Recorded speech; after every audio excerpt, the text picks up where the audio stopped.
Daredevil is back! Isn't that still crazy to say? Yep, still breathing. And he's back not just in a fun cameo type of way, but rather he's actually becoming a cornerstone piece to the MCU's street-level heroes phase. And obviously his most important appearance will be his 18-episode return in his own MCU Daredevil Born Again series. The name literally tells you what comic arc this will adapt, but like any MCU project, it has to take some liberties, especially with the added baggage of this arc already sort of showing up in the Netflix Daredevil show. So what storylines could we actually see in this new project? Let's discuss right now.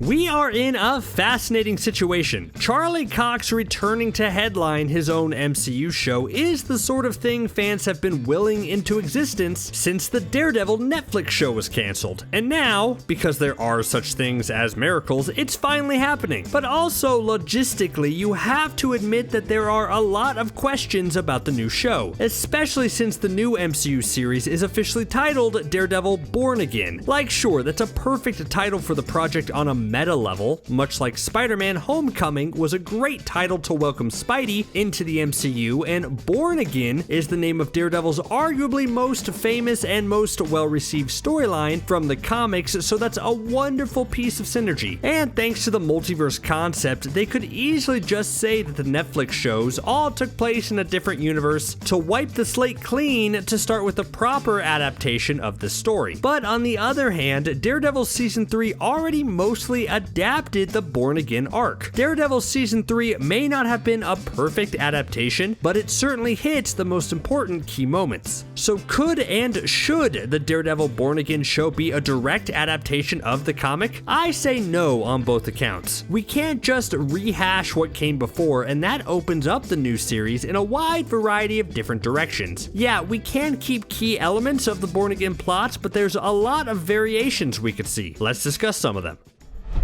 I think things are leading to a Daredevil and Spider-Man team-up. Kevin Feige has said he's working on building out those street-level heroes, and Spider-Man is now one of them. And I've discussed in the past how great it would be for Spidey's character for a Daredevil team-up, but I haven't really gotten into how great it would be for Daredevil's character for a Spidey team-up. They sound similar, but they're two very different things. Yeah, Spider-Man would get a new mentor to teach him a slightly more gritty and street-level viewpoint, while battling regular villains instead of multiverse hopping aliens or whatever, but I think Daredevil could get something rewarding out of this storyline. This isn't a criticism, but the Netflix Daredevil was dark. Sure, I loved its tone, but let's be honest, they can't do that in the MCU. They'll need to lighten Daredevil up a bit, and pairing him with the eager beaver golden retriever Spider-Man would go a long way in establishing a lighter yet still serious tone. And with all that said, I think they shouldn't wait until Spider-Man 4 to do this team up, but rather they should have this as a 3-episode mini arc to start off the Daredevil Born Again show. Guys, we have 18 episodes. Let's go big with some of the beginning arcs and start having these movies blend with the television shows a bit more.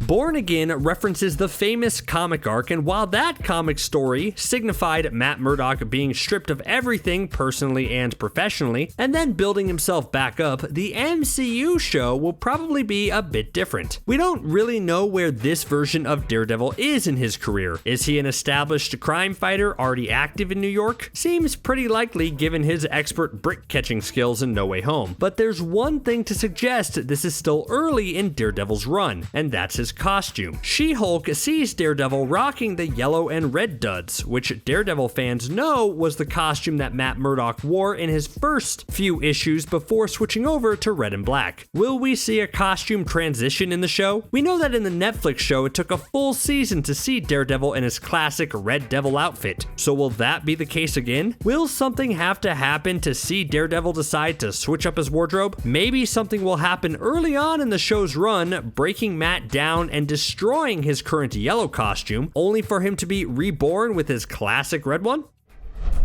But out of everything that's going to happen on this show that I'm about to get into, we can't forget the main course. Because it's not enough that it's Charlie Cox back in the role, but also Vincent D'Onofrio is back as Wilson Fisk. And even though he's most likely going to be missing an eye, he's going to be just as formidable as before. This is the Daredevil vs. Kingpin show, and hopefully we're going to see these two circling each other, making devastating move after move, counter move after counter move in an elaborate chess match for the battle for Hell's Kitchen's soul. At least fingers crossed, right? I'm just curious on how we'll meet these two characters in the Daredevil TV show. Will they be longtime enemies? We'll have already seen them both in the Echo show, which will be weird because that show has to have Echo versus Kingpin, but can't have Echo win in a way that completely removes Kingpin from the equation because he's gotta terrorize Daredevil in his own show. And Kingpin seems to have a more secretive yet still terrifying crime empire in the MCU. Like, Hawkeye knows enough about him to be afraid of him, but it doesn't seem like Kingpin is some well-known public figure, since the regular people don't know his name. I like that Hawkeye, who is an Avenger, seems to feel Kingpin is this really powerful bad guy who can't be stopped. It makes Daredevil taking him on and hopefully winning a real big victory for the street-level heroes as opposed to the regular name-brand Avengers. I would be astonished if they just had Daredevil vs. Kingpin for 18 episodes. I mean, I'd still watch it, but after episode 15 or so, I'd want some variety. And again, with that large of an episode count, we'll get to see a lot of other villains step up out of the shadows to take on the Man Without Fear. If there's one big name villain that can truly tussle with Daredevil and be a formidable fighting opponent, it would be Bullseye. The Netflix show ended with a cliffhanger specifically teasing a more powerful version of Benjamin Poindexter, thanks to a bunch of shady material stuffed inside his broken body in order to create a powerful weapon of a man. Now, even though Charlie Cox and Vincent D'Onofrio get to come back, I don't think Wilson Bethel will get the same opportunity. They're not just going to bring everyone back, right? Right. So this allows for a new interpretation. I actually think it would be better if they kept a more comic accurate Bullseye and made him this mysterious mercenary without much of a background besides a first name, Lester. That gives this Bullseye the type of unpredictability that makes him entertaining. We'd never know his true motives or desires besides his crazy thrill of besting Daredevil and could be a true wildcard.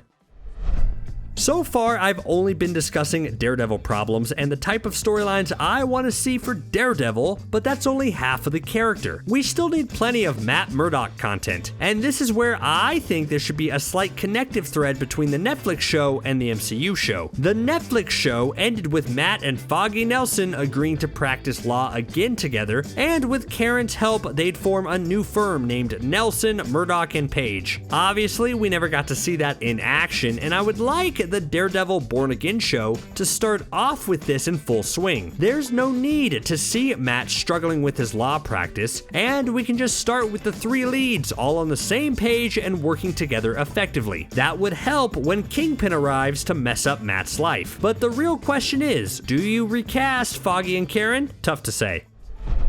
I think a problem I have with the MCU shows so far is that they feel so disconnected from each other. Sure, not necessarily a bad thing, but I wouldn't mind more synergy, you know? So Daredevil is making his first full appearance in She-Hulk, and I hope that continues with She-Hulk turning around and showing up in Daredevil. I mean, they are both great lawyers, they should run in the same circles, but will they be on the same side? Yeah, traditionally they were both defense attorneys, but there have been comic stories that see Matt as a prosecutor, which was considered controversial, but would go a long way in differentiating the Netflix show from the Disney show. As much as I would love to see Jennifer Walters and Matt Murdock sharing a defense table, I think for drama purposes, it would be fun to see them on opposing sides. This is about storylines we could see in Daredevil Born Again, and given that this is potentially a strange, soft reboot of the Netflix show, we can see storylines that were previously cut a little short. And when I say cut short, I mean had life strangled out of them in season 1. Yes, I'm talking about Ben Urich, who Kingpin shockingly murdered with his own 2 beefy hands in the first season of the Marvel show. This was such a surprising moment because Ben is a pretty important supporting character in Marvel Marvel Comics. Sure, he's not a headliner, but he's not one you'd expect to bite the bullet. And I'm not saying you can't kill comic characters, but with Ben, it just always felt a little weird. He's part of some great storylines, and while they turned Karen Page into the crusading journalist, I think the Born Again show should feature Ben in a pivotal supporting role. As happy as I am about Echo getting her own spin-off show, with the news that Daredevil and Kingpin are both in it still has me a bit concerned. A part of me wishes they held off on including those characters, had Echo go on a separate adventure, and then appear in the Daredevil TV show in her arc to take on Kingpin. While the Hawkeye show sort of adapted the parts of the whole storyline, I think there's a place for this in Daredevil Born Again. I like the idea of Echo starting the Daredevil show in a quest to hunt down Kingpin, but after 6 episodes or so decides to forego her quest of vengeance to be a hero somewhere else, leaving Matt solely focused on taking down the criminal mastermind. Even though it's called Daredevil Born Again, I really hope the show stretches to explore other great Daredevil comic arcs. I wouldn't mind an adaptation of The Man Without Fear, which is an arc that explores Matt's childhood, his accident, and his training. Yeah, I think we're past origin stories for this character, but I think it's important to relearn this stuff in the larger context of the MCU. The Netflix show could exist in the separate vacuum, but now we have to see how Matt has trained and lived his life in this version of New York that's populated with popular, bigger superheroes and supervillains. Like, yeah, the Netflix shows said they were part of the MCU, but besides passing mentions, it never really felt like that. It would be beneficial for the show to present a tweaked version of Matt's backstory, but in a way that's slightly different and fits more with the MCU's canon. One key plot point of the original Born Again comic involved a villainous super soldier named Nuke who completely decimates a part of Hell's Kitchen, leaving a lot of bodies in his wake. This attack actually gets Captain America involved, who becomes upset over learning Nuke was a super soldier, and how far the super soldier program had come since his early World War II days. Now, there is a way to adapt this for the Born Again TV show. Technically, Falcon and the Winter Soldier established that there is a super soldier formula out there, and although the super soldiers were dispatched by the end of that series, it would be easy to say there was one straggler. That super soldier could cause trouble for Daredevil, and it could bring Sam Wilson into the fold. That would sort of make sense too, since Daredevil Born Again is coming out right before Captain America New World Order. So even if the show doesn't want to go the direct super soldier route, they could still find a way to naturally insert Sam into the story that leads to his movie. I just don't want to go so long without seeing Captain America again, and putting him in the Daredevil show makes a lot of sense. In 18 episodes, I think there's ample time to see Matt being a lawyer, and being a lawyer in the MCU must be incredibly fascinating. Imagine the fun mixture of defending everyday people who have been accused of things like mugging or insurance fraud one day, then turn around and have to defend the Hulk because someone claims the Green Giant smashed their car into bits in a fit of rage. Yes, we will see a lot of lawyer action in She-Hulk, but I think there's enough material to see Matt Murdock spend a lot of time in the courtroom as well. And why not adapt the situation I just gave? What if we see a scenario where She-Hulk kicks serious lawyer butt in her own show, but then someone sues her, forcing Daredevil to defend her in his own show? One thing that might be a little too controversial to really explore is Daredevil's faith. Catholicism and the innate guilt Matt always feels is such an important part of the Daredevil character, and he's one of the only Marvel characters who has to deal with that sense of inner turmoil. The Netflix show did a great job with this aspect, but I want to see how the MCU handles it, especially since in Phase 4 we both got confirmation that the Eternals are responsible for a lot of mankind's religions and beliefs, while then turning around and showing how in Thor Love and Thunder every god ever seems to exist. How would that knowledge affect someone like Matt? Could we see the return of any other Defenders in the MCU show? I think the one everyone would want to see the most is Jessica Jones. She fits with Matt's world so well, and the two bounce off each other as teammates in unique and interesting ways. In a very recent comic run, it seemed like the writers were teasing a Daredevil and Jessica Jones romance, with a cover showing the two of them kissing, but it turns out this was a variant of Jessica Jones, who had lost her universe's version of Daredevil, and was trying to cope with the loss by making a move on the 616 hero. Daredevil rejected her, of course, but that does open up some fascinating multiverse variant opportunities for the show. How crazy would it be if Jessica Jones from the Netflix show somehow crossed over into New York? What happens then? Insanity, that's what.